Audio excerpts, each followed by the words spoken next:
Terima kasih pimpinan rapat dan juga para anggota sekalian. Mungkin saya langsung saja bicara teknis supaya mempercepat waktu. Saya juga tidak akan menjawab satu persatu, tapi kira-kira yang dipertanyakan akan saya coba jawab. Yang pertama tentang kodam, kita merencanakan 5 kodam pada tahun ini. Itu sebetulnya dari dulu secara strategis senior-senior kita sudah membuat kodam-kodam di sana. Tapi banyak hal yang diperhitungkan mungkin lebih efisien, masih bisa mengcover beban kerja pada saat itu, maka kodam-kodam ini dikurangi. Jadi sebetulnya kita tidak akan memerlukan banyak biaya karena secara bangunan infrastruktur itu sudah ada. Jadi 5 kodam yang akan kita bangun itu rata-rata mengcover lebih dari 3 provinsi. Ada yang 5 provinsi, kita coba belah lagi dan memang sudah ada kodamnya. Ada juga tidak tercover antara Kalbar dengan Kalteng harus ke Jakarta dulu, sehingga kita bangun lagi kodamnya. Jadi yang membangun mungkin lebih banyak biaya hanya Merauke. Dari Riau, Lampung, Kalimantan Tengah, Kalimantan Selatan, Sulawesi Tengah dengan di Merauke. Jadi mudah-mudahan bisa kita ini segera direalisasikan. Untuk 100 batalion ini rencananya memang kita sudah hitung strategis tempatnya.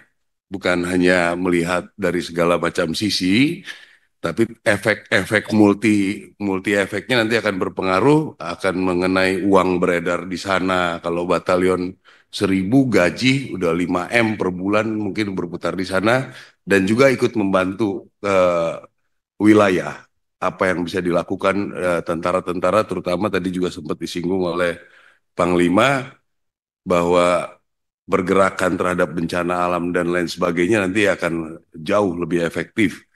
Dan kami juga bersyukur ternyata merencanakan ini respon dari wilayah itu sangat baik. Memang kami akui bahwa kami kurang bersosialisasi, tapi di seluruh daerah kami mendapatkan tanah, mendapatkan izin dari wilayah itu hampir tidak ada masalah, bahkan didukung. Ada hibah dari Pemda, ada hibah dari adat, dan lain sebagainya. Jadi sangat mudah untuk memulai batalion ini. Yang selanjutnya untuk mengenai perumahan, memang kami sudah berbincang-bincang berulang kali. Jadi kami sudah membuat pembangunan ini secara swakelola. Ini jauh lebih efektif.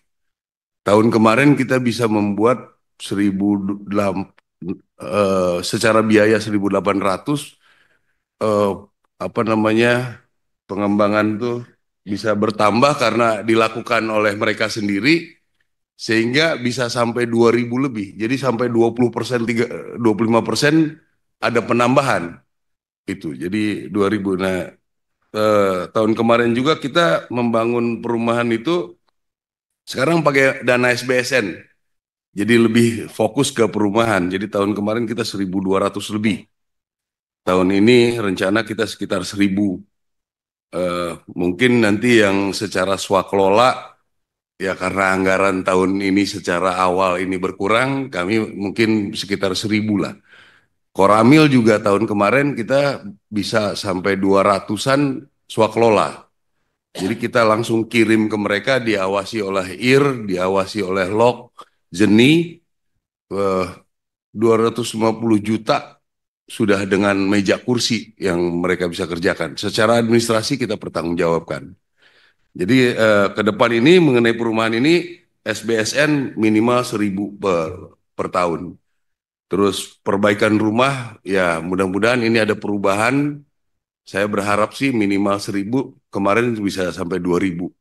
Ya, dan itu kita lakukan semua secara swakelola.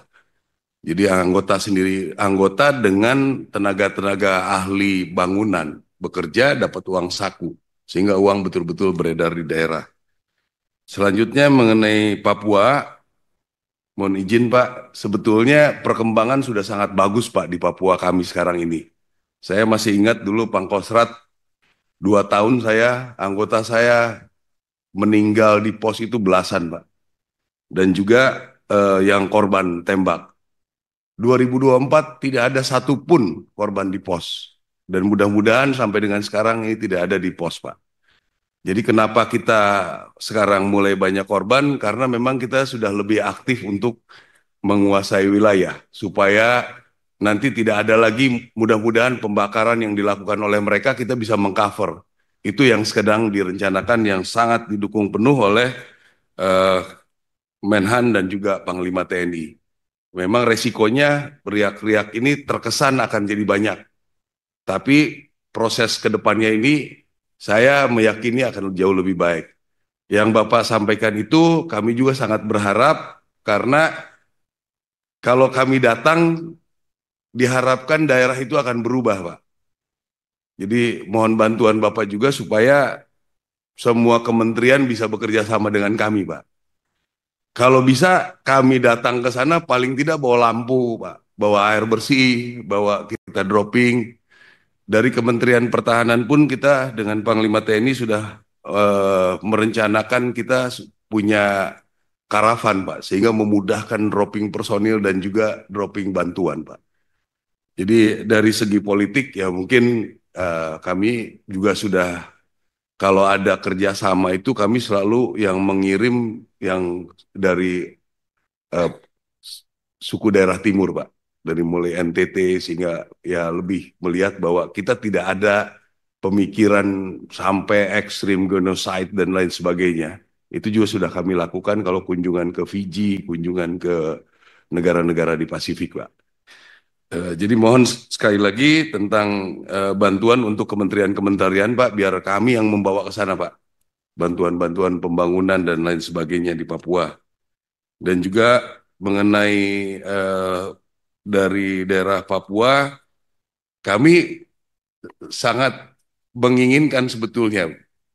Karena udah berulang kali kami coba dari daerah-daerah itu kita ambil, kami bina. eh, jadi ada permasalahan-permasalahan banyak yang punya permasalahan paru-paru, Bu. Itu permasalahan-permasalahan yang lain yang mungkin nanti kita bisa ngobrol yang supaya diantisipasi sejak mereka sekolah. Mungkin kultur-kultur yang kurang baik yang mengakibatkan dia tidak siap untuk eh, masuk TNI maupun berkarir. Ya, karena di kita tidak ada pembatasan sama sekali. Kalau memang berprestasi, mempunyai kualitas, kita pasti dukung. Selanjutnya mengenai aset, Pak, aset-aset kami di Angkatan Darat, kalau memang secara hukum itu kita kalah, nggak mungkin kita pertahankan. Tidak mungkin, karena di zaman sekarang nggak mungkin kita punya kekuatan untuk bertahan. Kecuali kalau musuh kami bertahan sampai mati. Kalau sekarang undang-undang yang kita akan prioritaskan. Jadi tolong kalau ada penyampaian dari teman-teman ini masalah cerita aset, ya silakan pengadilan. Kami berani karena kami punya data. Itu saja yang ingin saya sampaikan. Terus masalah di Serang tadi, Bu, saya juga pernah di Serang. Sebetulnya mohon maaf, yang dilakukan prajurit banyak sekali yang seperti itu. Jadi nanti kita coba klasifikasikan untuk penghargaan-penghargaannya. Pak Panglima TNI juga pernah menyampaikan ke saya supaya jangan eh, mahal untuk memberi penghargaan. Tapi yang dilakukan prajurit kita kurang presentasi saja sebetulnya. Kami memang bukan tentara untuk jadi artis, jadi agak sulit untuk menyampaikan kehebatan kami gitu. Jadi ya kami tetap akan kita kerjakan bersama masyarakat. Saya kira itu ya dari saya. Terima kasih Pak pimpinan rapat. Pimpinan 1 menit saja untuk Pak Iya.